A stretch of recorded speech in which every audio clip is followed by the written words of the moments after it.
¿Qué tal? ¿Cómo están? Qué bueno que están con nosotros en este nuevo episodio de este podcast que hemos titulado Camino a Semana Santa. Estamos prácticamente ya a unas 2 semanas de iniciar la Semana Santa y estoy muy contento de tener a mis hermanos aquí. Tenemos con nosotros a la directiva de la respetable Asamblea General de la Iglesia Nacional Presbiteriana de México.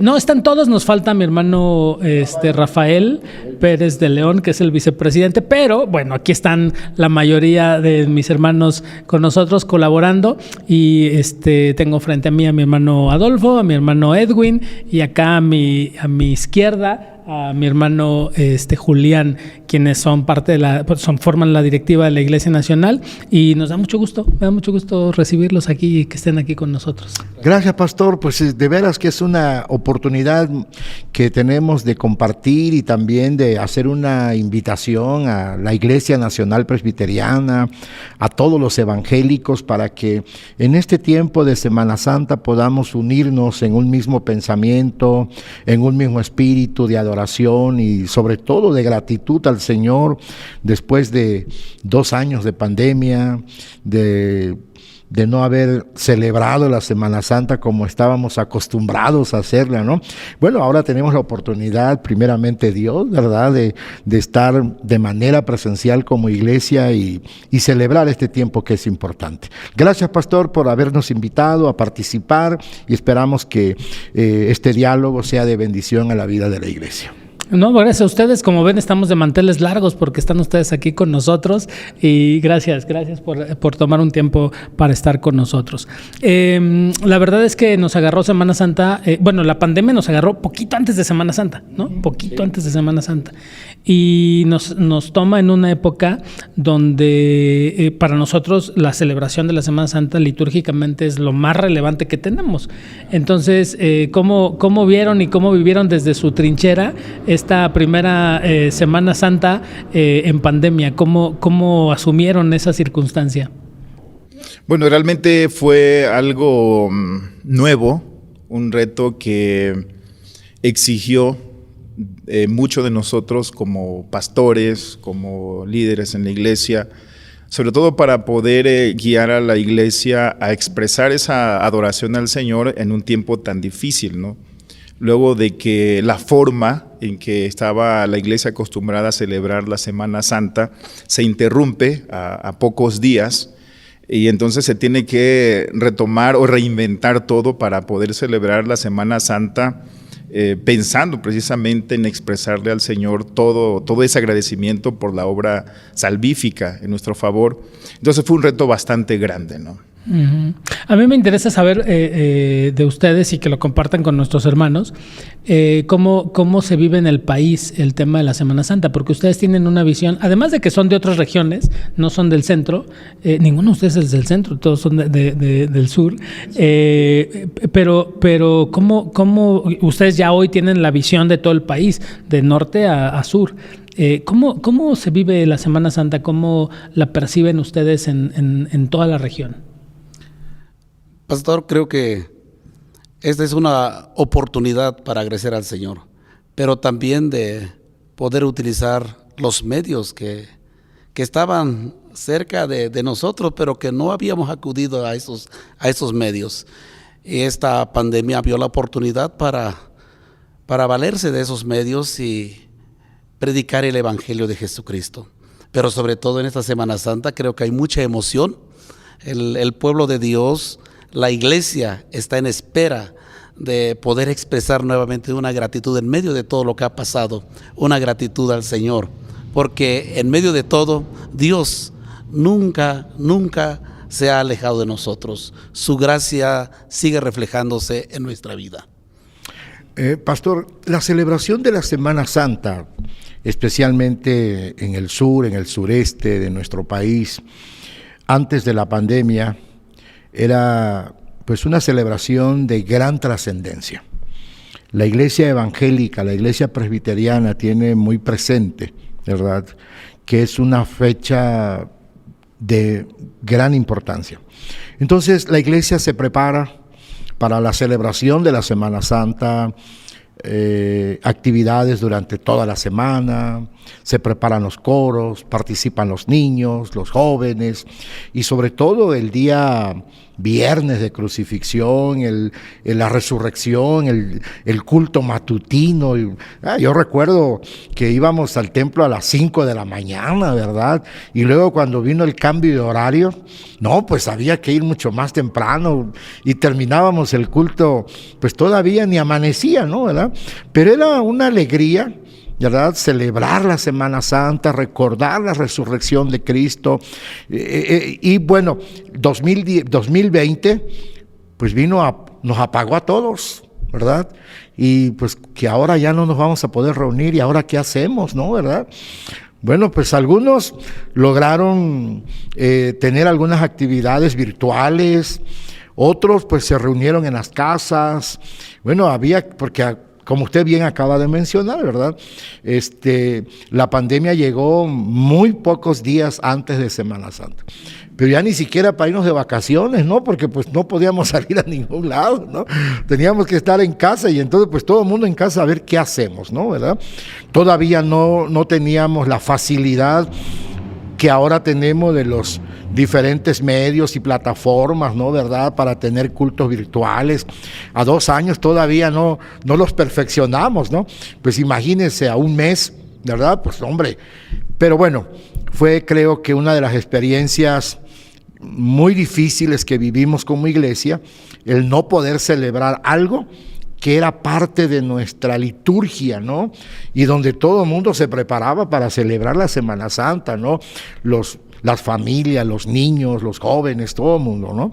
Entonces, yo creo que sí, hoy que vamos a retomar, porque gracias a Dios ya se empezaron a tener actividades presenciales en el norte, en el sur, aquí en el centro, en el sureste, ¿verdad? En las diferentes zonas del país ya tenemos reuniones presenciales, algunos empezaron hace un mes, hace 15 días, así que esperamos que la celebración de la Semana Santa este año sea pues algo muy significativo.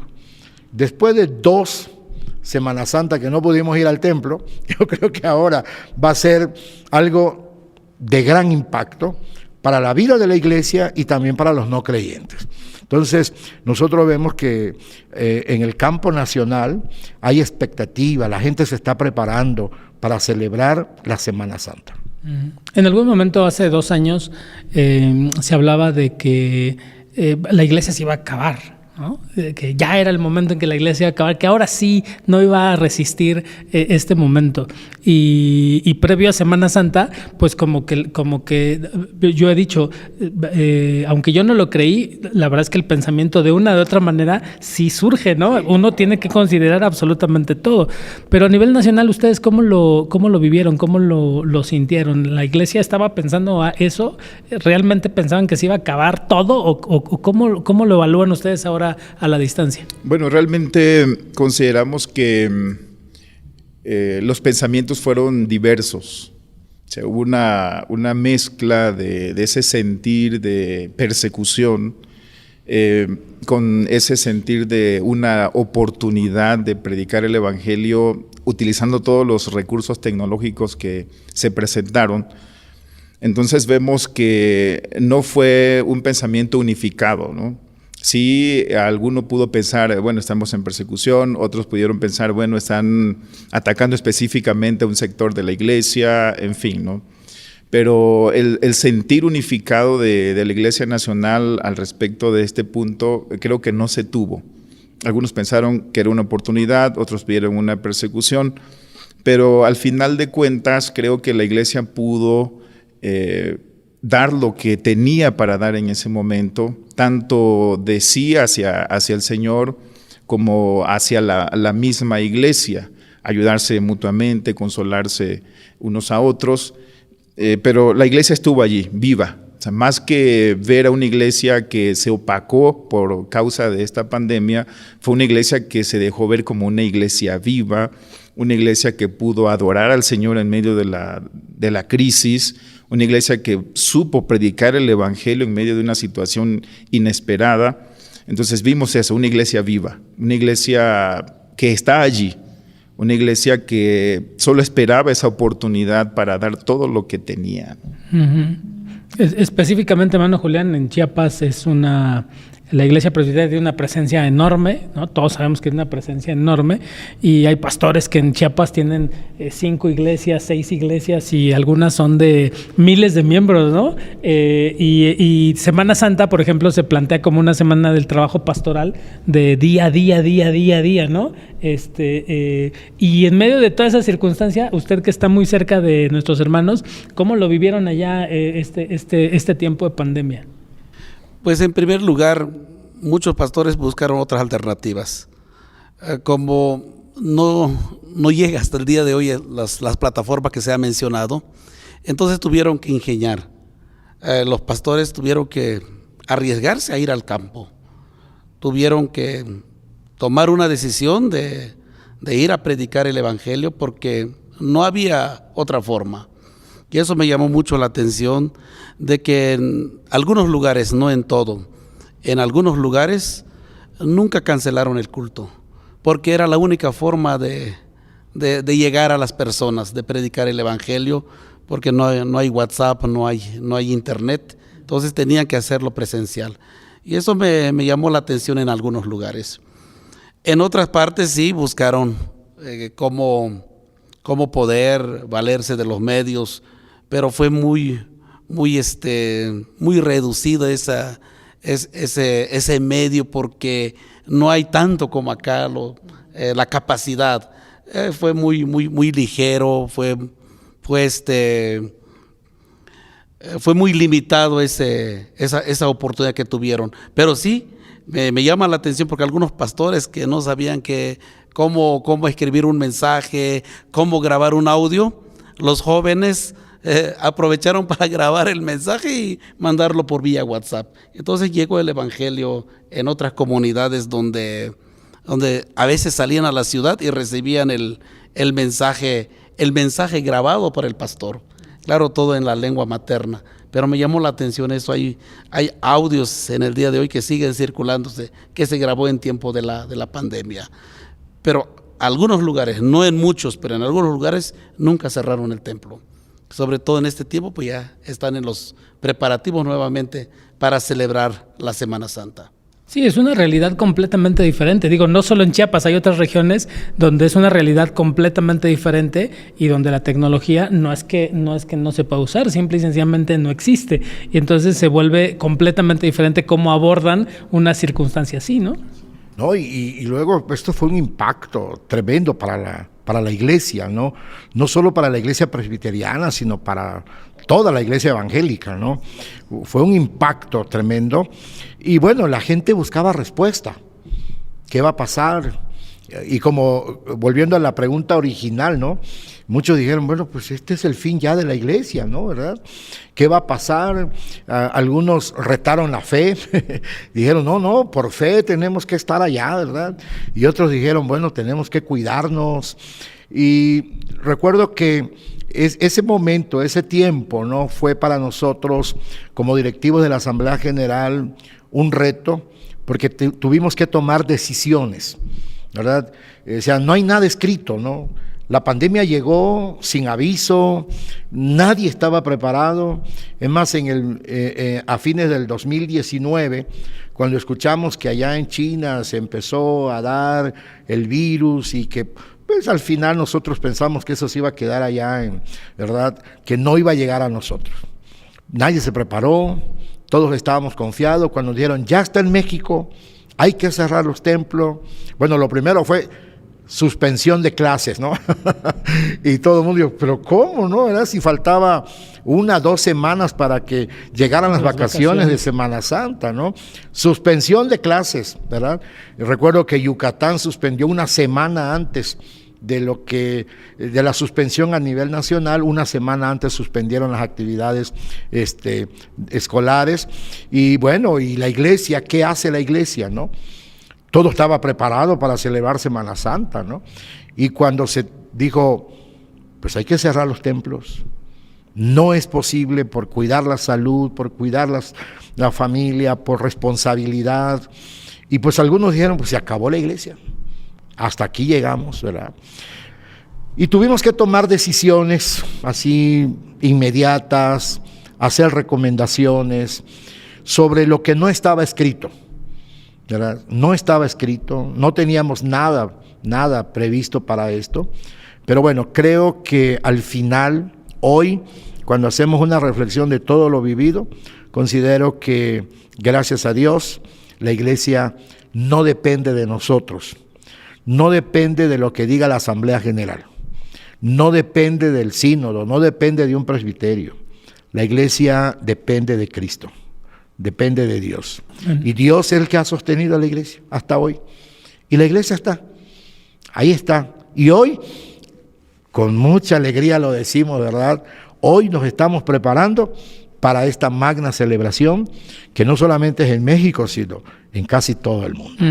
¿Sí? Sí, iba a preguntar justo eso, cómo a 2 años, ¿cómo evalúan ustedes como directivos de la Asamblea, con esta visión nacional que tienen, cómo evalúan el avance de la iglesia en ya en este punto? ¿Cómo lo evalúan? Bueno, consideramos 2 cosas. Y algo que tiene que ver también con el punto anterior. Ciertamente no estábamos hablando de una persecución contra la iglesia, no estamos hablando del fin de la iglesia, pero sí es importante considerar que lo que ha ocurrido no deja de ser una de las señales de los últimos tiempos. Y que esto exige de la iglesia, de parte de la iglesia, la predicación de manera intensiva del evangelio, algo que también va relacionado con esto, ¿no? Entonces evaluamos esto, una iglesia que está allí preparada para ese objetivo que es el de predicar el evangelio. Entonces vemos una iglesia así, preparada y dispuesta para predicar el evangelio. Una iglesia que supo responder a esta situación y que está sabiendo responder a esta situación aún después de una manera festiva y reflexiva. Festiva en el sentido de que nunca dejó de adorar a Dios, nunca dejó de celebrar el culto, de una u otra manera la iglesia continuó con ese carácter de festividad a pesar de, lo cual también dio a la iglesia misma fortaleza, consolación en tiempo de la crisis. Pero también fue una iglesia que supo reflexionar, que está reflexionando para ser una iglesia pertinente después de la pandemia. Creo que ahora nos toca ver el resultado de todo este proceso reflexivo de la iglesia en crisis, el resultado de una iglesia que supo adorar a Dios en el tiempo de la prueba. Ahora nos toca ver el resultado.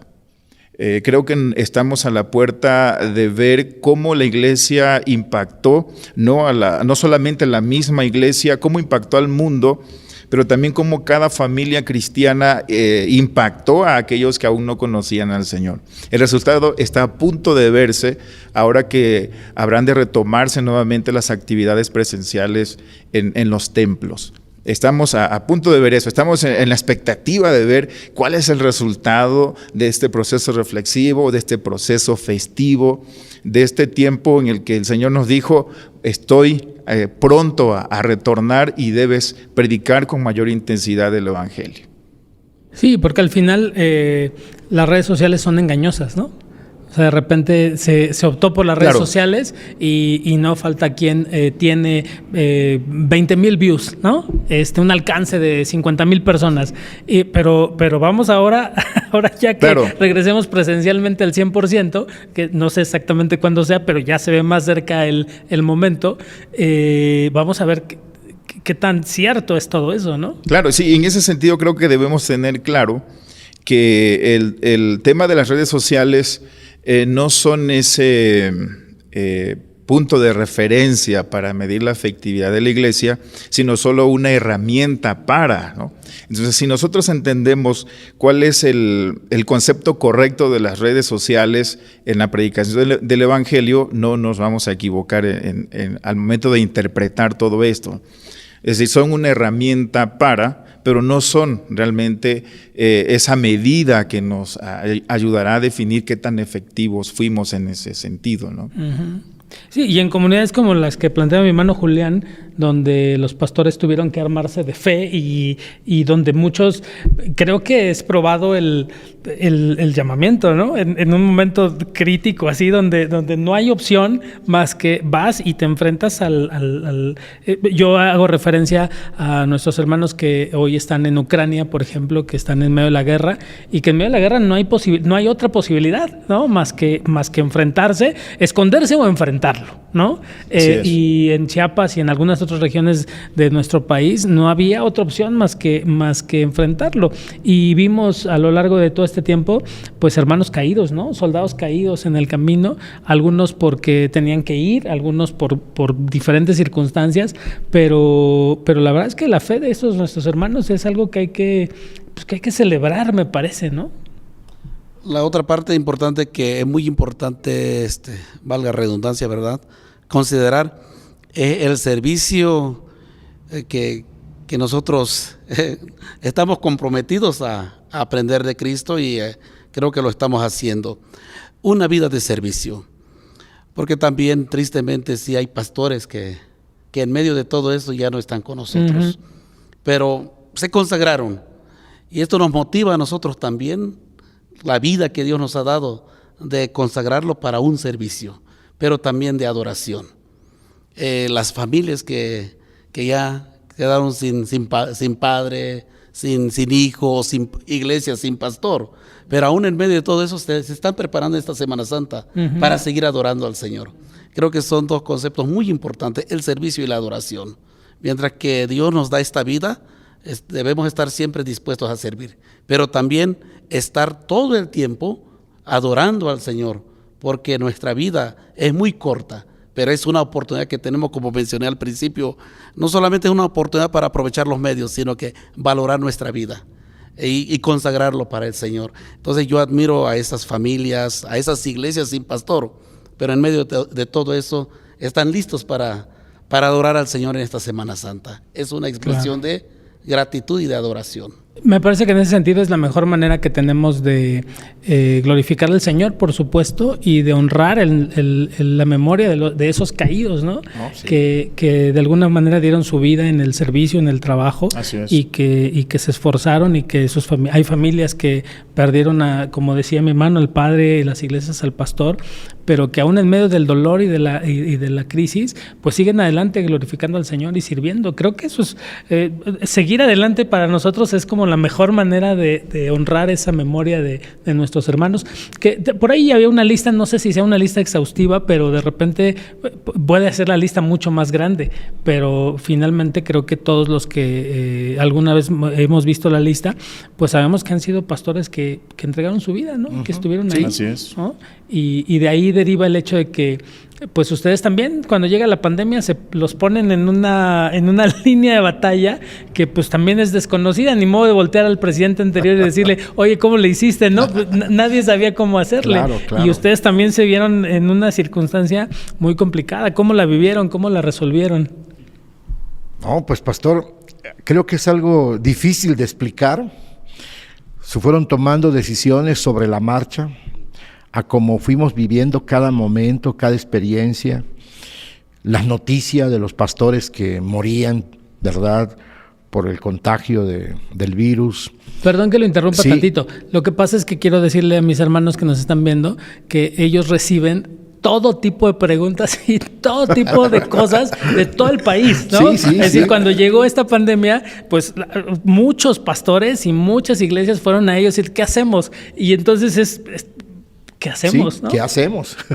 Como dije hace un momento, no había nada escrito, ¿verdad? La pandemia nos agarró desprevenidos porque no esperábamos algo así, ¿no? Había un manual, ¿no? O no había un manual, o si esperábamos que llegara la pandemia, no nos imaginamos, ¿verdad?, la magnitud, ¿verdad?, que de este problema. Entonces, pues prácticamente ahora sí quedan tomar decisiones, ¿no? Y creo que pues con la ayuda de Dios tomamos decisiones, algunas no buenas, en algunas nos equivocamos porque pues claro, ¿no? Pero creo que logramos salir adelante, ¿verdad?, en la dirección nacional de la iglesia. Y estaba en el punto, ¿no?, de mencionar que a la fecha llevamos ya 60 pastores muertos, ¿verdad?, por contagios de COVID. Y pues cada vez que nos llamaban y nos decían, murió el pastor, ¿cómo?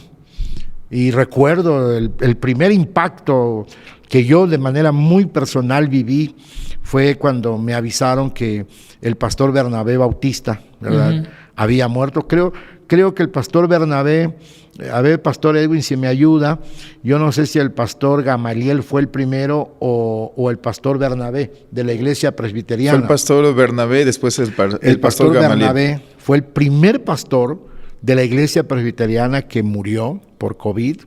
Y bueno, a mí me impactó mucho porque él nos escribió cuando ya estaba pues en una etapa muy difícil, ya muy delicado. Nos escribió una nota donde nos compartía su experiencia cuando fue al hospital y no lo recibieron. Luego fue a un hospital privado y le dijeron, sí te recibimos, pero tienes que depositar 300,000 pesos, ¿verdad?, para que te podamos recibir. Y entonces el pastor Bernabé escribe y dice, pues no sabían que yo era pastor. Entonces, y luego nos explicó lo que sintió cuando le hicieron las pruebas y todo. Y bueno, pero bueno, algo que nos llenaba de esperanza es que él en ese mensaje nos decía, espero que ya el próximo domingo pueda estar en la iglesia para predicar. No llegó, se murió antes, ¿verdad?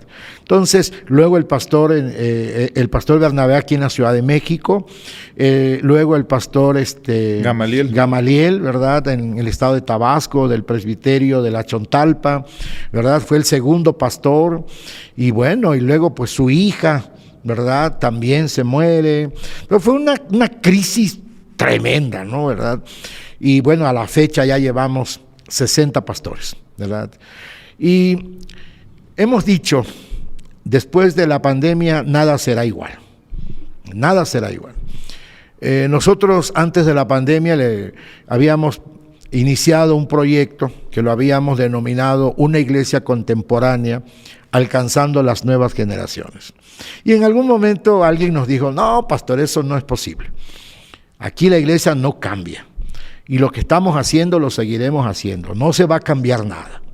En algunos lugares nos dijeron, no, nos parece muy bien que se empiece a pensar, ¿verdad?, en los cambios, en las nuevas generaciones. Bueno, pero al final Dios cambió las cosas. Nunca nos imaginamos celebrar, ¿verdad?, un culto de Semana Santa virtual. No, pues ¿cómo, verdad? Nunca nos imaginamos celebrar nuestras actividades como iglesia de manera virtual, reuniones de consistorio, reuniones de presbiterio, reuniones incluso de sínodo, de asamblea general, ya tuvimos una virtual, ¿sí?, ¿verdad? Entonces, bueno, pues todo esto nos cambió, ¿verdad? La agenda nos cambió, todo lo que veníamos haciendo. Y bueno, yo creo que ahora estamos retomando una nueva etapa en la vida de la iglesia. Y yo creo que hoy es un reto el pensar no solamente en el pasado y en el presente, sino tenemos que pensar en el futuro de la Iglesia Nacional Presbiteriana de México. Y tiene toda una serie de implicaciones, ¿no? No solamente es el ver el hoy, ¿verdad?, ¿qué hago, qué puedo hacer?, sino qué vamos a hacer el mañana. ¿Qué vamos a hacer dentro de 10, dentro de 15, dentro de 20, 30 años? ¿Qué va a ser de la Iglesia Nacional Presbiteriana de México? Creo que esa debe ser un reto para los que hoy estamos de alguna manera con ciertas responsabilidades dentro de la iglesia. Claro. Perdón que nos dirijamos sí, entre chavos, ¿no? Va, claro. Perdón, pastor. Pero... Porque en realidad Edwin es el pastor más joven de la directiva. Por eso estamos cerca de él. Sí, pero creo que la presencia de Edwin en este caso tuvo un factor clave desde donde yo lo veo, en el sentido de que vino todo este volteón de redes sociales y pues los más chavos son los que más más saben de esas cosas o más se pueden mover en esos espacios, ¿no? Entonces creo que te tocó jugar un papel importante en ese tema de las redes sociales, ¿no? Bueno, de todo lo que tiene que ver con Internet. Sí, claro, fue algo, pensemos, para lo que aunque no estábamos preparados, sabíamos de qué forma, de qué manera poder abordar todo esto. Pero también, como ya lo mencionó el pastor Adolfo, fue un momento que nos exigió pensar cómo hacer que la iglesia pudiera entrar a esa dinámica sin ver esto de una manera negativa, como algunos lo vieron, que catalogaron todo esto como búsqueda de relevancia personal, como querer ser influencer, etcétera, ¿no? Pero nosotros trazamos una premisa aquí muy fundamental y que fue algo que hemos venido recalcando, la necesidad de predicar el evangelio en medio de la crisis. Y vimos analizamos diferentes etapas en la historia de la iglesia, en la historia del pueblo de Dios, desde cuando Dios mismo escribió con su propio dedo en aquellas tablas de piedra su voluntad o la ley, cómo posteriormente los profetas utilizaron los avances que en ese momento tenían al alcance para replicar la palabra de Dios, cómo Martín Lutero también en su momento utilizó el mayor avance tecnológico para hacer sus publicaciones que estaban relacionadas con la Reforma. Entonces llegamos a la conclusión de que nosotros en este tiempo también debíamos utilizar todos estos recursos para ese mismo objetivo, hacer llegar el evangelio, hacer llegar la palabra del Señor, una palabra que diera fortaleza a la iglesia en esta situación, y dijimos, bueno, hay que utilizar todos estos medios. Se tuvo que hacer alguna inversión para poder lograrlo, tuvimos que prescindir de otras cosas para fortalecer este aspecto en la vida de la iglesia o en la administración misma. Y bueno, vimos que tuvo resultados y que es algo que no solo fue o es pasajero o circunstancial, sino que es algo que ahora los pastores, las iglesias deben considerar dentro de su planeación. Es decir, no solo fue una herramienta que utilizamos de manera circunstancial, sino algo que el Señor puso en nuestras manos para lo que sigue. Entonces estamos en esa etapa, pero creo que sí, el Señor quiso usar nuestras vidas. Nos sentimos realmente también honrados de que el Señor quisiera usar nuestras vidas en esta circunstancia tan difícil. No estaba así planeado por nosotros, creo que nadie lo había planeado así, pero el Señor dijo, bueno, así lo pensé yo, así lo planeé yo, y dijimos, aquí estamos. Y le servimos. Edwin, adelante, pastor. Yo quiero añadir algo. Ajá, adelante. Pastor David, ya dijiste que soy el más grande aquí entre ustedes, pues ahora sí que ni para dónde ir, ¿verdad? Ni cómo ocultar las canas, ¿verdad? Bueno, te quiero decir que estas canas salieron aquí en la presidencia de la asamblea, sí, ¿verdad? Sí, yo lo conocí antes, claro, sí. Bueno, si como iglesia nosotros creemos en la soberanía de Dios y sabemos que nada sucede por casualidad, por suerte, no, nada. Todo es porque Dios es soberano y Él determina las cosas. Y antes de la pandemia yo me vi en una situación muy difícil como presidente de la Asamblea General de tomar la decisión quién nos iba a ayudar en la secretaría cuando mi hermano, el pastor Juan Marco, por cuestiones de salud tuvo que renunciar en el mes de diciembre del 19. ¿Y qué hacemos? Bueno, y quiero ahí decir que en diciembre del 19 nos llegó una notificación de la quinta sala regional con respecto a la capilla y todo eso, ¿no? Y bueno, sin secretario, ¿qué hacemos, no, verdad? Pues no nos quedó otra más que tomar la decisión. Creo que fue una decisión en ese momento, pues había la duda, ¿no? Pero más adelante Dios nos mostró que había sido una decisión correcta, ¿verdad? Porque pues Edwin, yo le dije, pastor, pues aquí ahora sí que es tu prueba de fuego, ¿verdad? Hay que hacer todo un análisis del expediente, ¿verdad? De la historia desde el 2009 a la fecha del 2020, ¿no? Y pues mi hermano Edwin se tuvo que pasar todas las vacaciones de diciembre y parte de enero trabajando en el proyecto. Luego, yo lo reconozco, ¿verdad? Yo lo reconozco y se lo he dicho a él. Edwin, realmente fuiste una bendición para nosotros en la directiva de la Asamblea General. Porque, pues como ya dijiste, pastor, ni qué negarlo, él es joven, claro, ¿verdad? Él está muy relacionado con toda la tecnología. Yo recuerdo que llegaba en la mañana y le decía a Edwin, mira, pues anoche estuve pensando sobre este proyecto, ¿cómo ves? Y me decía, pastor, no te preocupes, yo le doy forma, usted dígame más o menos y yo le doy forma. Y bueno, y al siguiente día o en la tarde me decía, pastor, ya le di forma, aquí está, ¿cómo lo ve? No, pues adelante, ¿no? ¿Verdad? Entonces, eso fue de veras algo que nos ayudó muchísimo, y quiero señalar también que fuimos la iglesia presbiteriana, y esto todavía el día de ayer, ¿no? Tuvimos una reunión con el doctor Orozco. Jorge Orozco, ¿verdad? Que fue el que nos ayudó y que estuvo en el curso en el taller de consejería ante la crisis que estábamos viviendo, y luego recuerdo que las conferencias con el doctor Pagán y talleres y todo esto.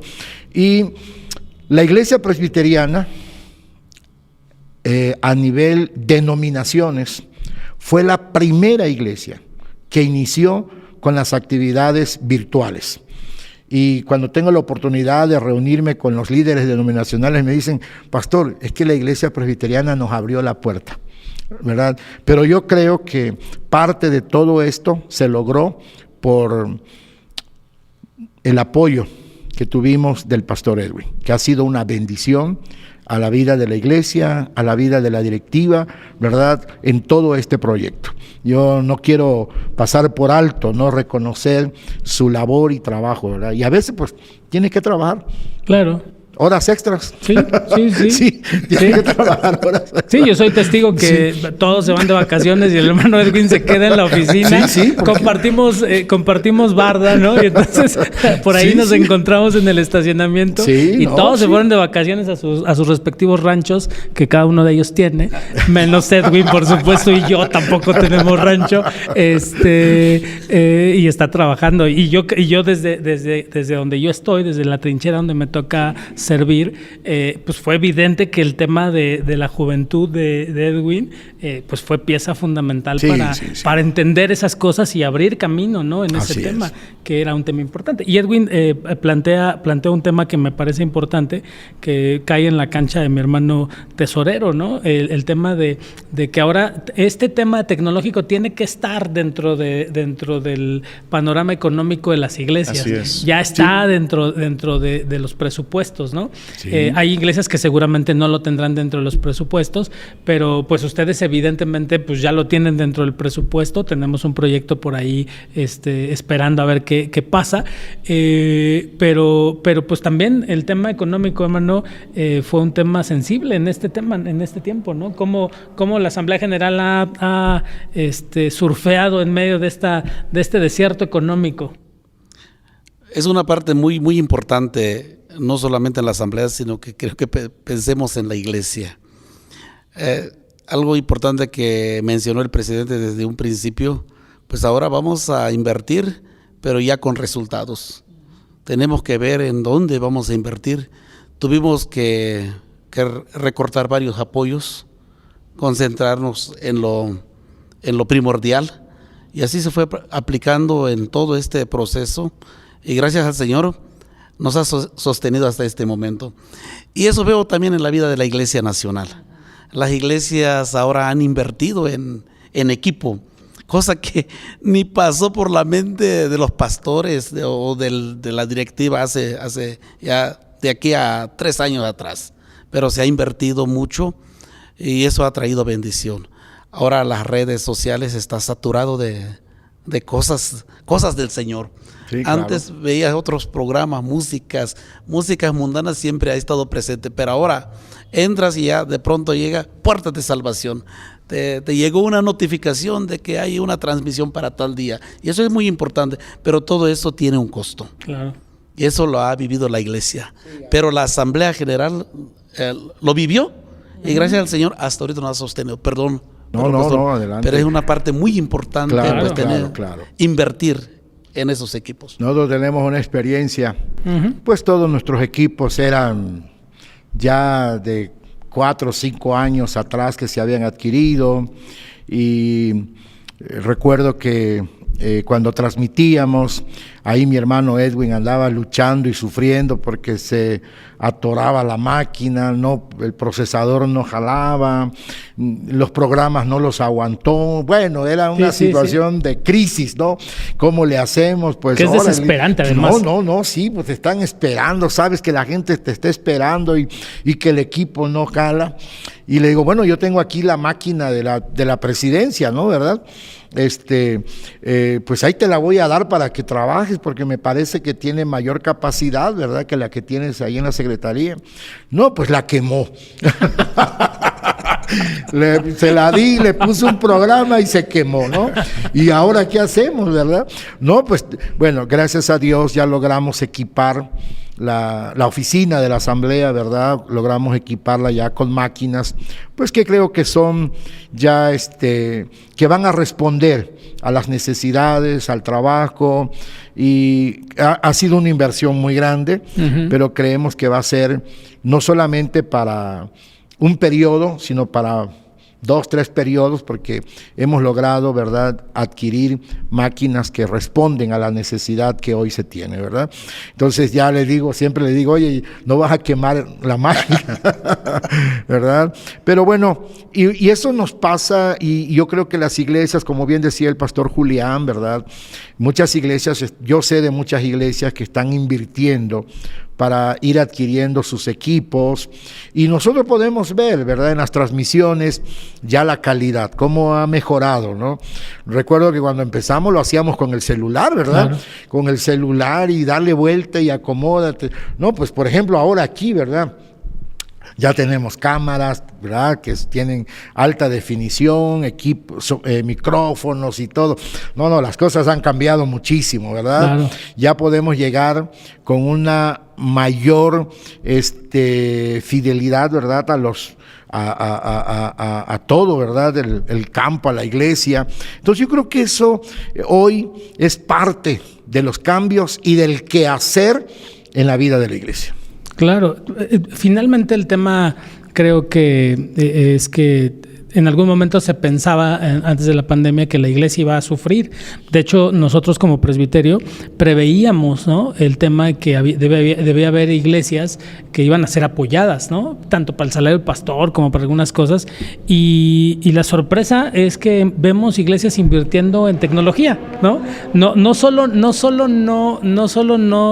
superaron bien el momento, sino que además ya pudieron invertir o hemos podido invertir. Digo, ahorita que se dice que tenemos aquí cámaras y eso, lo he dicho, tenemos cámaras chiquitas, no son, sí, pero sí son cámaras de alta definición, sí son cámaras, pero son cámaras baratas. O sea, hemos descubierto que ya la tecnología permite que con poca inversión se puedan hacer muchas cosas importantes, ¿no? Sí, pero la verdad es que a nivel nacional, ustedes lo tienen mejor radiografiado que yo, por supuesto, pero yo creo que a nivel nacional se ha visto cómo la iglesia no solo no desapareció, ¿no? No solo no mermó económicamente. Por supuesto hubo momentos donde todas las iglesias, y ustedes seguramente también, estábamos ahí como tambaleando el barco económico, ¿no? Pero la verdad es que hoy, a 2 años, vemos cómo la iglesia tomó el papel fundamental de proveer para que institucionalmente pudiésemos salir adelante, ¿no? Y creo que eso se ha capitalizado en la mayoría de los casos. Habrá casos que no, seguramente, pero en la mayoría de los casos creo que se ha capitalizado bien, ¿no? Pastor, algo que quiero mencionar antes que pasemos a otro tema es... Antes que se me olvide. Pues la bendición. Ya estoy entrando a esa edad, Sí, hermano, sí. por eso lo digo. Pues es la bendición del Señor en nosotros como pastores, como iglesia, que aún en medio de todo, de la pandemia, creo que hemos sido bendición en la vida de nuestros niños, de nuestros jóvenes, en la vida de nuestros hermanos. La iglesia ha sabido responder. Así porque nunca pensó que iba a invertir en esta, como dijo usted hace ratito, en esas camaritas, pero que tiene un costo. Pero la iglesia ha aprendido. Creo que nadie ha reclamado, oye, ¿por qué comprar esto? No, sino que al contrario mejoren. Entonces, esa es una bendición que se refleja en la vida de la iglesia. Y no solamente en la iglesia, sino que esto llega hasta en otros lugares y en otros países. Claro. El pastor Adolfo siempre nos recordaba cada vez que grabábamos, vamos a ser internacional. Ahora ya casi gente del pueblo, de la ciudad y gente con mucha o poca preparación, pero somos internacionales porque ya estamos en los medios, pero somos bendición. Y los miembros de la iglesia han sabido responder. Creo que eso se le debe reconocer, agradecer a Dios y agradecer a los miembros de la iglesia, en este caso a nosotros como directivos de la asamblea, agradecer a los presbiterios, a los sínodos que en medio de todo eso han enviado sus aportaciones y es una bendición. Pero sobre todo, algunos hasta se disculparon, pastor, no vamos a poder dar como lo dábamos antes, pero aquí está esto. Y eso sirvió bastante. Y nos sirve bastante para seguir mejorando este medio, pero sobre todo para seguir llevando el evangelio del Señor en otros lugares. Así es, hasta lo último de la tierra, ¿no? Sí, esa es una bendición. Hace rato usted decía, y quiero precisar, decía que las redes están saturadas, ¿no? Del evangelio. Yo creo que no, yo creo que todavía falta un cachito más, ¿no? Si bien ya encontramos cosas, ¿no? Si bien ya encontramos cosas, yo creo que no está saturado. Yo creo que tenemos que saturar, ¿no? Y esa ha sido parte de mi speech permanente, ¿no? Tenemos que saturar las redes de la gloria del Señor. Y valga este espacio para decirle a todos que es fundamental compartir, ¿no? En las redes sociales hoy hay que compartir. Esa es la forma, ese es el medio. Hoy se habla mucho de viralizar. Y bueno, existe TikTok y existe un montón de cosas donde se viralizan bailecitos, se viralizan frasecitas, se viralizan un montón de cosas. Pero el mensaje del evangelio no se ha viralizado, ¿no? Algunos dicen que lo que se viraliza es lo que es entretenido. Y no necesariamente. El nombre de Jesús debería viralizarse, pero eso depende de nosotros como pueblo de Dios. Y si nosotros no lo compartimos, porque puede ser que ahí está en las redes, pero si no lo compartimos, no se va a viralizar. No se va a dar a conocer. Entonces, es muy importante que todos a nivel nacional entendamos y nos comprometamos a compartir, ¿no? A puchar ese botoncito que está ahí chiquito que dice compartir y que hay que compartir, que eso nos exhibe finalmente en redes sociales como creyentes, pero finalmente de eso se trata y creo que es fundamental en este tiempo y hay un montón de cosas en las redes que hay que compartir, un montón de cosas. Creo que es tiempo de seguir invitando al pueblo del Señor a compartir el evangelio, ¿no? Y a compartirlo ahora a través de estos medios, pero creo que es fundamental. Claro, ¿no? Que sí. Sí, aparte de eso, creo que siguiendo esa misma idea de compartir, antes las iglesias invertían en una campaña evangelística, traían un predicador del extranjero, invertían en muchos otros recursos para poder hacer realidad una campaña evangelística y creo que esa inversión, esa misma cantidad del día de hoy puede invertirse no solo en equipos, no solo en micrófonos y todo lo relacionado con lo que estamos haciendo ahora, sino también en invertir para que el mensaje sea difundido. Sabemos que hay que pagar ciertos anuncios en las diferentes redes para que el mensaje o los contenidos que creamos puedan llegar a cierto sector, puedan llegar a la población de cierta edad, de cierta región, etcétera, ¿no? Así como anteriormente invertíamos en una campaña evangelística o invertíamos en folletos o en hacer perifoneo, dependiendo de la región, ¿no? Hoy tenemos la oportunidad de invertir para que el propio algoritmo de las redes sociales haga llegar el mensaje o nuestros contenidos a cierto sector, a cierta población. Pero aparte de esto, creo que también el Señor nos dio la oportunidad de crear nuevos ministerios. O sea, hoy podemos hablar de este ministerio que está detrás de todo lo que estamos haciendo ahora, ¿no? Que no solamente son cuestiones técnicas, sino que también tiene que ver con el poner al servicio del Señor todas esas habilidades, todos esos conocimientos en un ministerio que sirva precisamente para difundir el Evangelio.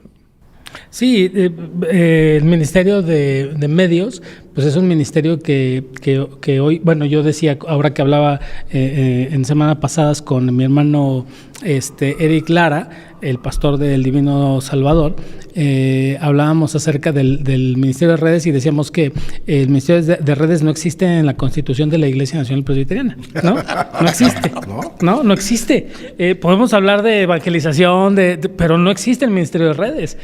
No sé si tengamos que abrirlo y decir, debe haber Ministerio de Redes, ¿no? Porque el Ministerio de Redes, como bien dices, no solamente es un tema técnico, de micrófonos y cámaras, sino ya llega a un punto artístico donde tiene que haber gente de edición, de diseño, y yo escuchaba a una persona que decía que en sus mejores épocas, que es alguien de redes, que en sus mejores épocas sacaba 5 videos diarios, ¿no? Y le decían, oye, ¿y qué equipo tienes? No, dice, tengo 17 editores que hacen eso, ¿no? O sea, 17 editores para sacar 5 videos al día, ¿no? Nosotros sacamos 2, 3, 4, 5 y tenemos 2 editores, 3 editores, pero además improvisados, ¿no? Con todo el corazón del mundo, pero que finalmente no son editores, ¿no? Y obviamente pues el servicio del laico ahí se convierte en un factor fundamental.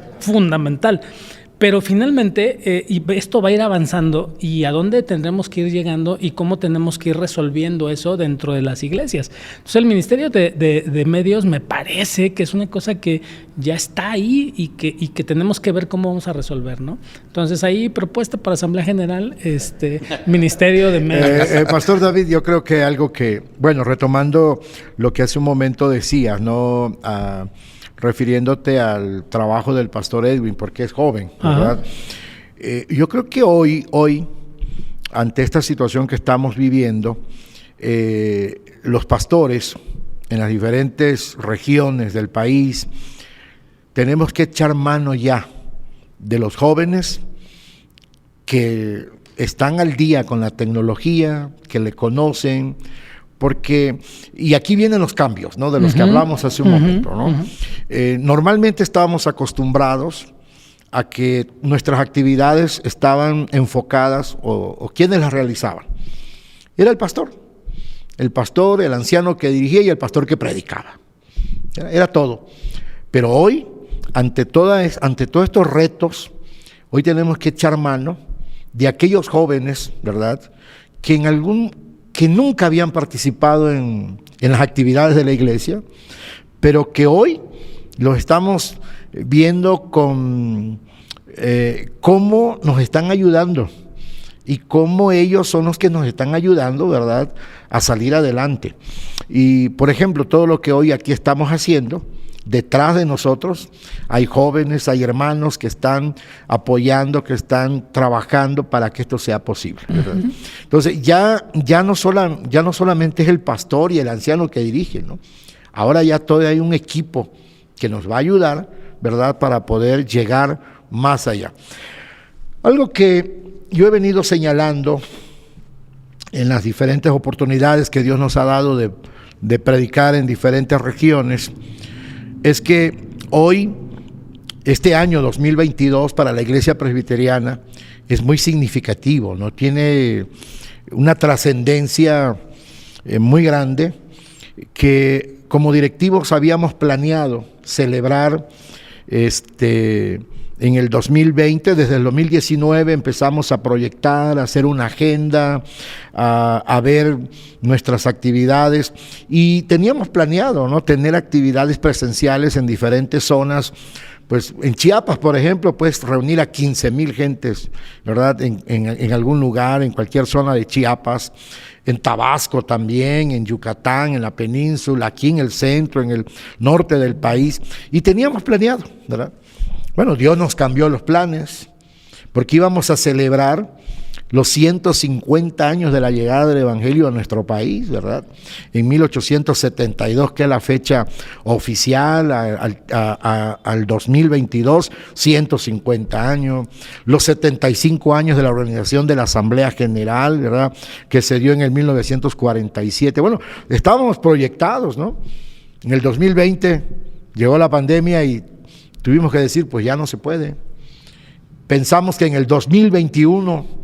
pero en el 2021 se complicó también y estábamos ahí, ¿y ahora qué hacemos? Y bueno, ahora en el 2022 pensamos que ya íbamos a poder, por lo menos, ¿verdad?, hacer algunas actividades, pero nos dimos cuenta que todavía no es posible. Entonces ahora estamos programando actividades en diferentes regiones, no como lo habíamos pensado, no como nos hubiese gustado, pero lo estamos haciendo como el Señor nos está permitiendo hacerlo, ¿no? Claro. Entonces, hoy, bueno, yo he dicho que durante 150 años de predicar el Evangelio en México, parece que la iglesia llegó el momento en que se detuvo y nos empezamos a tener actividades dentro de las naves del templo. Y toda nuestra actividad estaba encerrada en 4 paredes. Ahí estaba la iglesia. La iglesia no estaba impactando al mundo, la iglesia no se estaba dando a conocer, ¿verdad? Pero en este tiempo de pandemia, la iglesia, y no solamente la iglesia presbiteriana, la iglesia evangélica, ¿verdad?, está predicando lo que no había hecho durante muchos años, porque salimos de los templos, estamos predicando en las casas, estamos predicando a través de las redes sociales, y lo que el pastor Julián mencionaba, ¿no? Yo siempre he dicho, hoy somos predicadores internacionales, porque no solamente nos están viendo en México, sino en diferentes países de habla hispana, ¿verdad? Entonces, yo creo que hoy, como iglesia, empezamos a cumplir con esa gran comisión de ir a predicar el Evangelio a todo el mundo, ¿verdad? Sí, creo que la pandemia en ese sentido nos tiene un antes y un después, ¿no? Y esa es un poco una ventaja que yo veo de las iglesias históricas, que podemos hoy decir que vamos a cumplir 150 años de presencia en este país, ¿no? Lo que otras iglesias no pueden hacer, aunque tengan otras fortalezas, digámoslo de esa manera. Pero nosotros tenemos la bendición de poder contar parte de la historia de este país, ¿no? Y formar parte de la historia de este país y formar parte de esta evolución tan grande que hoy tenemos, y este último empujón que nos da el mundo y evidentemente soberanía de Dios, pues es un empujón durísimo, ¿no? Sí. Es un empujón durísimo donde sentíamos, por lo menos yo creo hoy, siento que traíamos un poco de atraso, ¿no? Pero en este momento, pues nos empujaron y de repente ya empiezo a oír historias, empiezo a oír cosas y digo, todavía seguimos atrasados porque ya sí. el domingo pasado mencioné algo sobre el metaverso y algunos dijeron, ay, ahora sí ya exageraste, y me mandaron una liga de una iglesia en metaverso y digo, o sea, yo apenas estaba pensando que eso iba a suceder y ya está sucediendo. Entonces sí. hay como un avance que de repente es muy significativo y que yo me sigo sintiendo cada vez atrasado, a pesar de que siento que ya avanzamos, ¿no? Pero finalmente la presencia de la iglesia, yo creo que es lo que hoy rescatamos de toda esta situación, ¿no? Y a nivel nacional, les digo, yo creo que ustedes tienen mejor la radiografía, pero sí veo que hay un avance, percibo que hay un avance en general, ¿no? Pastor, sí. La otra parte que tenemos que revisar es referente a nuestra visión. Uh-huh. Creo que ya estamos tocando un poquito nuestra misión y estamos cumpliendo ya los 150 años. Sí hemos avanzado un poquito en la misión de llevar el Evangelio, pero tenemos que revisar nuestra visión. Cómo nuestros niños, nuestros jóvenes puedan ser parte de esta iglesia, y ver de aquí a 30 a 50 años. Tenemos que trazar esa visión, nos toca nos toca como líderes trazar esa visión, así como muchos misioneros trazaron hace 150 años, hace 100 años, hace 50 años, presbiterios que se organizaron hace 20 años. Entonces nosotros nos toca ahora trazar de aquí a 30 o a 40, si es posible, a 50 años. Tenemos que revisar cómo queremos ver a la Iglesia Nacional Presbiteriana. Claro. Y es un reto para nosotros. Claro. Sí, estamos predicando, hemos avanzado, hemos dado el primer paso en cuanto a la parte digital, pero creo que tenemos que ser más consistentes. Tenemos que ver a nuestros niños de aquí a 10, 15 años van a ser los jóvenes y van a ser los que van a estar aquí enfrente. Ya no vamos a estar nosotros, pero ellos son los que van a estar acá y tenemos que incluirlos en este momento. Claro. Entonces la iglesia tiene que revisar esa visión y nos toca a nosotros hacerlo. A reserva, hermano Arias, de que me ponga de acuerdo con el tesorero al respecto, pues de una vez avientes el comercial completo de los 150 años de la iglesia. ¿Perdón? Digo, a reserva de que me ponga de acuerdo porque estos espacios se cobran. Entonces, no es cierto. Platíquenos, ¿cuál es el plan de los 150 años? Bueno, hoy habíamos hecho un calendario de actividades. Como no es posible tener actividades presenciales al 100%, entonces hemos programado tener actividades en diferentes zonas. En la península, el día 20, vamos a iniciar... 20 de marzo. 20 de marzo, sí. El 20 de marzo vamos a iniciar con el primer culto de acción de gracias por los 150 años de la llegada del Evangelio, los 75 años de la organización de la Asamblea General, y a nosotros nos hubiese gustado tener a todos los presbiterianos de la península, ¿verdad? Bueno, pero lamentablemente por situaciones de espacio, de cuidado, no es posible. Entonces vamos a celebrar nuestro culto de gratitud al Señor. Hemos pedido a los diferentes cuerpos eclesiásticos de la península, ¿verdad?, que manden un representante. No, nos gustaría que estuvieran los 4, ¿verdad? Pero bueno, un representante, ¿verdad?, de cada cuerpo eclesiástico. En la península, el sínodo de la península está conformado por 10 presbiterios, ¿verdad? Y pues hemos invitado a un representante de cada presbiterio. Para nosotros, históricamente, la Iglesia del Divino Salvador es como de la ciudad de Mérida, ¿verdad? Pues es ahora sí que muy significativa históricamente hablando, ¿verdad? Entonces, pues ahí vamos a celebrar el culto. Nos hubiese gustado estar en otras iglesias, pero pues no es posible, ¿verdad? Luego estamos programando un culto aquí en la sede de la Iglesia Nacional Presbiteriana de México, que es Puerta de Salvación, ¿verdad?, de Avenida Universidad o Arenal con Avenida Universidad, ¿verdad? Entonces, pues aquí también, ¿verdad?, estamos programándonos para el 3 de abril, ¿verdad? Y luego vamos a estar en Monterrey, vamos a estar en Ciudad Juárez, vamos a estar en Tapachula, Chiapas, vamos a estar en Tabasco, si algo se me olvida, vamos a estar en Jalapa, Veracruz, ¿verdad? Tratando de estar hasta donde sea posible en las diferentes zonas que son representativas, ¿no?, ¿verdad? Y pues ahí con diferentes actividades, y esperamos que esto, ¿verdad?, sea pues de bendición, pero también con ello queremos darle gracias a Dios, más que otra cosa, darle gracias a Dios. Y yo quiero hacer, si me permite, pastor, Adelante, una invitación a toda la Iglesia Presbiteriana de México para que en la celebración de esta Semana Santa incluyamos gratitud al Señor, ¿verdad?, ahí por los 150 años de la llegada del Evangelio a nuestro país y los 75 años de la organización de la Asamblea General. Yo creo que es el momento que celebremos con gozo, con alegría, porque el Señor nos ha dado esta oportunidad de vivir y de celebrar. Entonces, yo invito a la Iglesia Presbiteriana de México a que en esta Semana Santa, que ya nos estamos preparando, incluyamos el tema, ¿verdad? Y yo creo que todos todos, ¿verdad? Los presbiterios, los 73 presbiterios, los 17 sínodos, las iglesias organizadas, congregaciones, centros misioneros, tenemos un motivo muy grande para darle gracias a Dios, pero también para celebrar. Yo recuerdo el sermón del domingo, ¿verdad? Del pastor David, que hablaba que como iglesia siempre el Señor nos ha mandado y nos ha llamado a celebrar, ¿verdad? Y bueno, yo creo que este es un motivo muy grande para celebrar el que el Señor nos permita cumplir 150 años, ¿verdad?, de presencia evangélica aquí en México.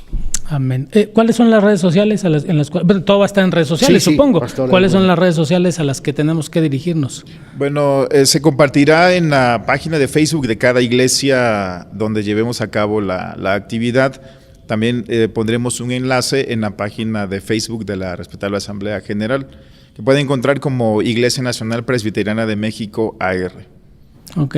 ¿Y en YouTube? En YouTube también estará en YouTube, después será editado para llevarlo a Spotify también, y podrán encontrar un enlace en nuestra página web que es inprag.com.mx.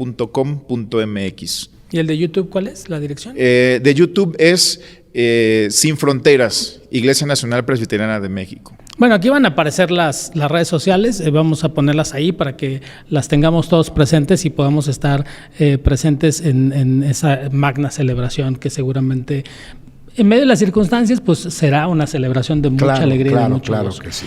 Vamos a ir cerrando, si les parece. Nosotros, yo estoy muy cómodo, estoy muy a gusto con los hermanos, pero no sé si todos los hermanos que están allá les sea tan interesante como a nosotros. Entonces vamos cerrando, si les parece. Claro. Y me gustaría, hermano Edwin, que nos plantearas desde tu perspectiva, en medio después de toda esta cosa vorágine que hemos pasado y de todo lo que hemos vivido y de todo lo que ustedes como directivos de la Asamblea han vivido, ¿cuál sería desde tu perspectiva el mensaje que como iglesia tendríamos que saber y conocer en medio de estas celebraciones litúrgicas? ¿Cuál crees que sería el mensaje importante? Sí, bueno, hemos platicado sobre eso precisamente y consideramos que la iglesia, en medio de todo y después de todo, porque finalmente no estamos después de todo todavía, ¿no? Estamos en esa etapa final, es primero la misión, no dejar de predicar el evangelio.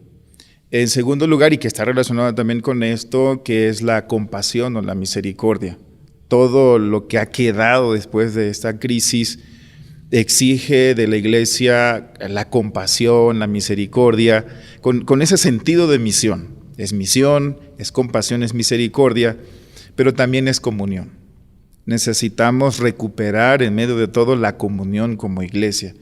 Ciertamente en nuestros hogares tuvimos esa oportunidad de fortalecer los lazos familiares, de conocernos más incluso, pero ahora queda este reto, el reto de la comunión a nivel de iglesia, a nivel de comunidad cristiana.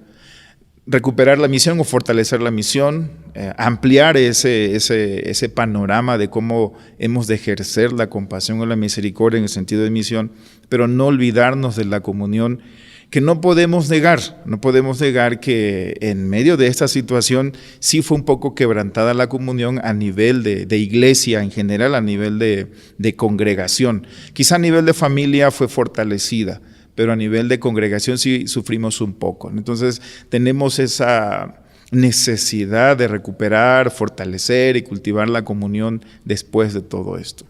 Entonces es misión, compasión y comunión. Sermón trisbiteriano. No, sí, claro. Trisbiteriano, así es. Para que vean que sí fue al seminario, mi hermano. Y como buen presbiteriano, 3 puntos. Por eso es trisbiteriano, ¿no? Sí, claro. Es trisbiteriano, muy bien, gracias.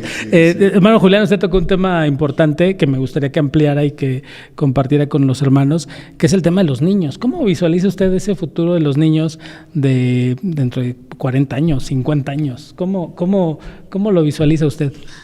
Pues tenemos que involucrar a nuestros niños. Yo tengo una experiencia de una familia que los niños fueron los que preparaban el el lugar para celebrar el culto en el hogar. Ponían la mesa, le ponían el mantel, fueron diáconos, fueron los directores y todo eso. Entonces, una parte muy importante que trajo la pandemia. Pero yo estoy viendo a nuestros niños, tenemos que invertir. Así como hemos invertido en aparatos digitales, nos hemos sacrificado una buena parte, creo que también tenemos que invertir para nuestros niños en cosas, en materiales digitales, en materiales físicos. La iglesia tiene que acondicionar también un lugar para los niños. Tenemos que pensar en eso. Sobre todo, darle un lugar muy importante. Me llamó la atención en una ocasión aquí en esta iglesia, cuando nuestros niños participaron, se involucraron, se sintieron parte de la iglesia Puerta de Salvación.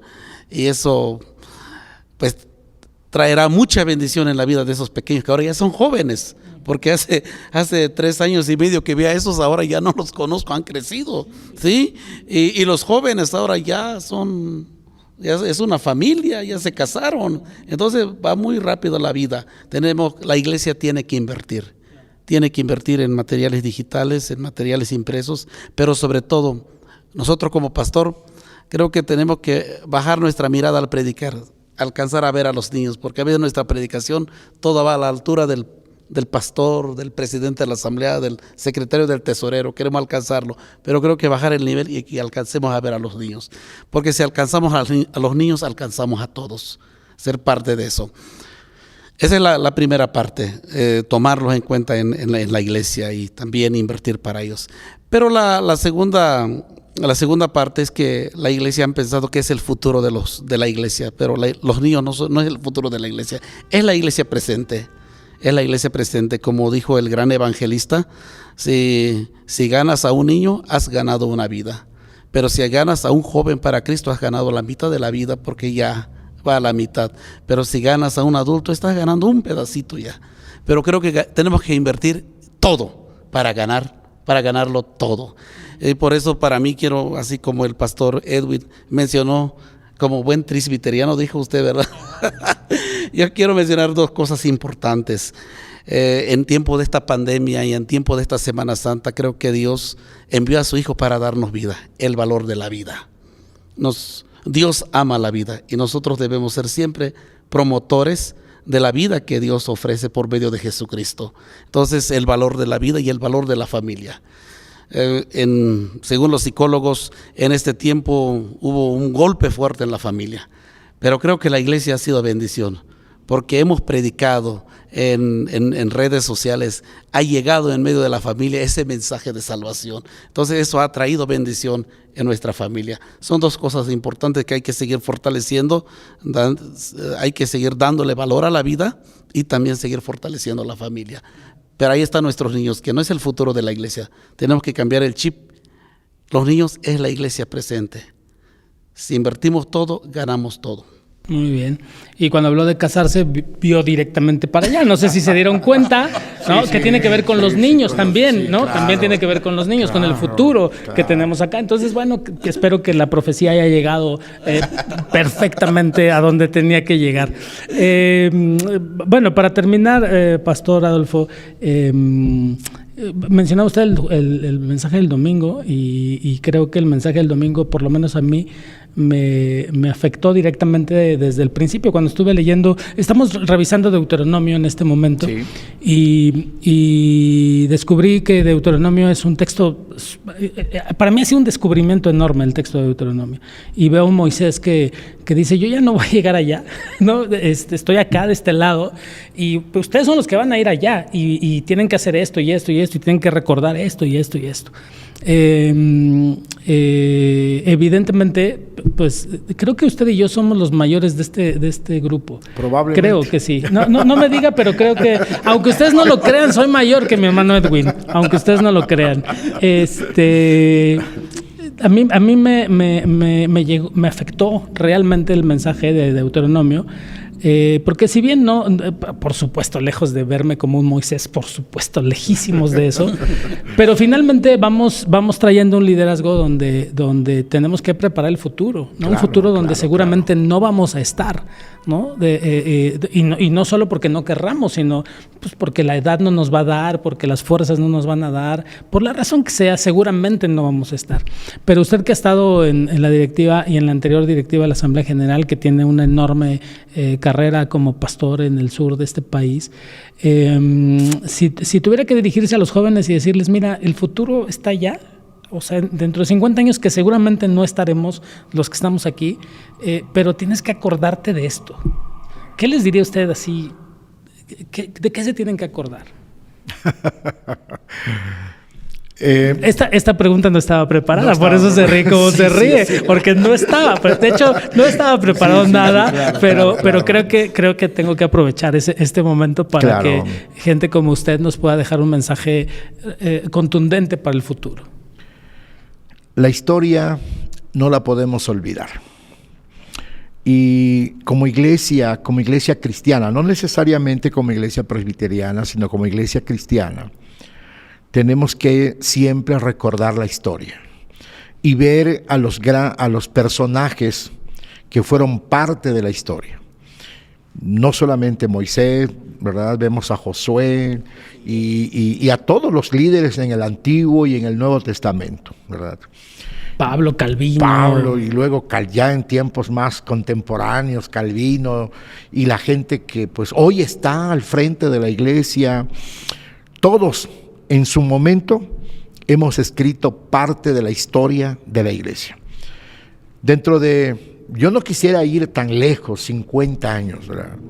Yo creo que dentro de 20 años, ¿no? Los que hoy tienen 20, dentro de 20 tendrán 40, y los que tienen 30, que son jóvenes, tendrán 50 años, ¿no? 20, 30 años hacia el futuro. Los jóvenes de hoy no pueden olvidar la historia. No pueden olvidar la historia. Por ejemplo, los que hoy tuvimos la oportunidad de vivir esta pandemia. ¿Qué hemos aprendido? ¿Qué le vamos a platicar dentro de 30 años a los hijos, a los nietos, ¿verdad?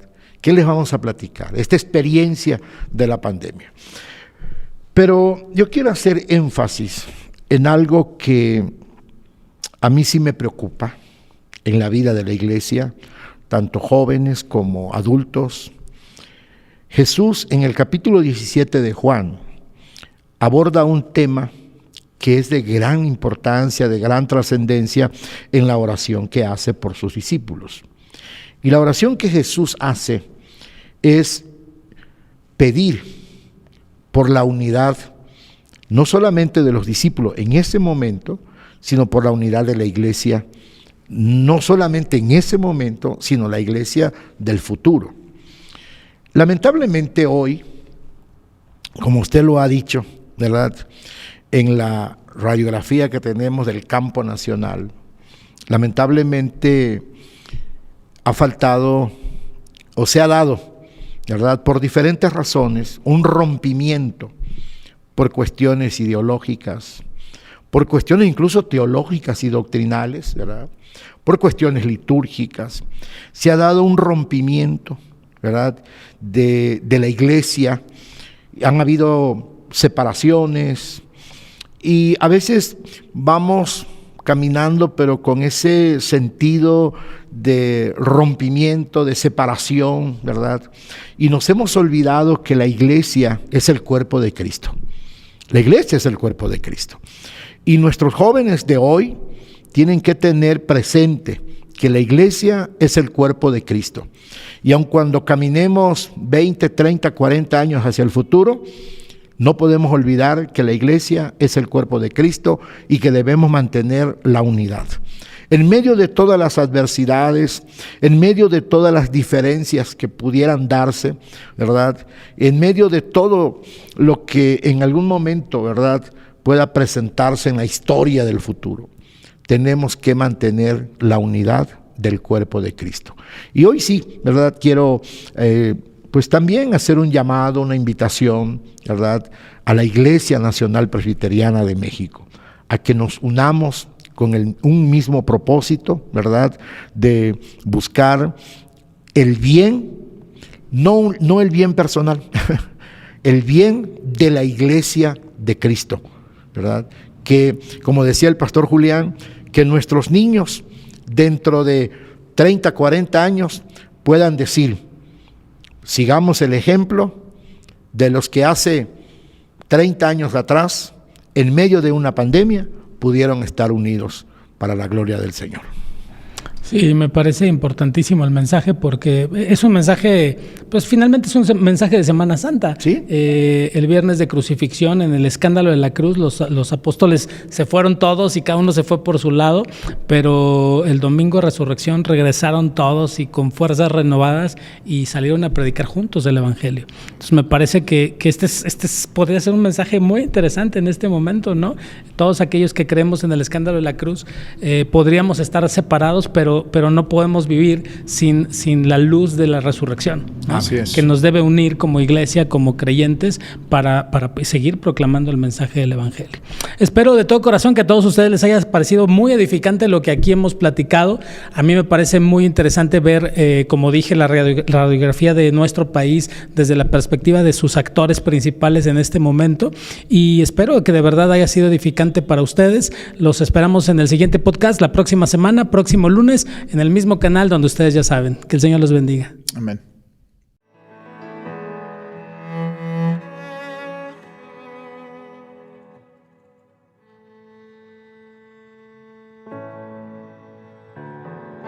En Dios haremos proezas.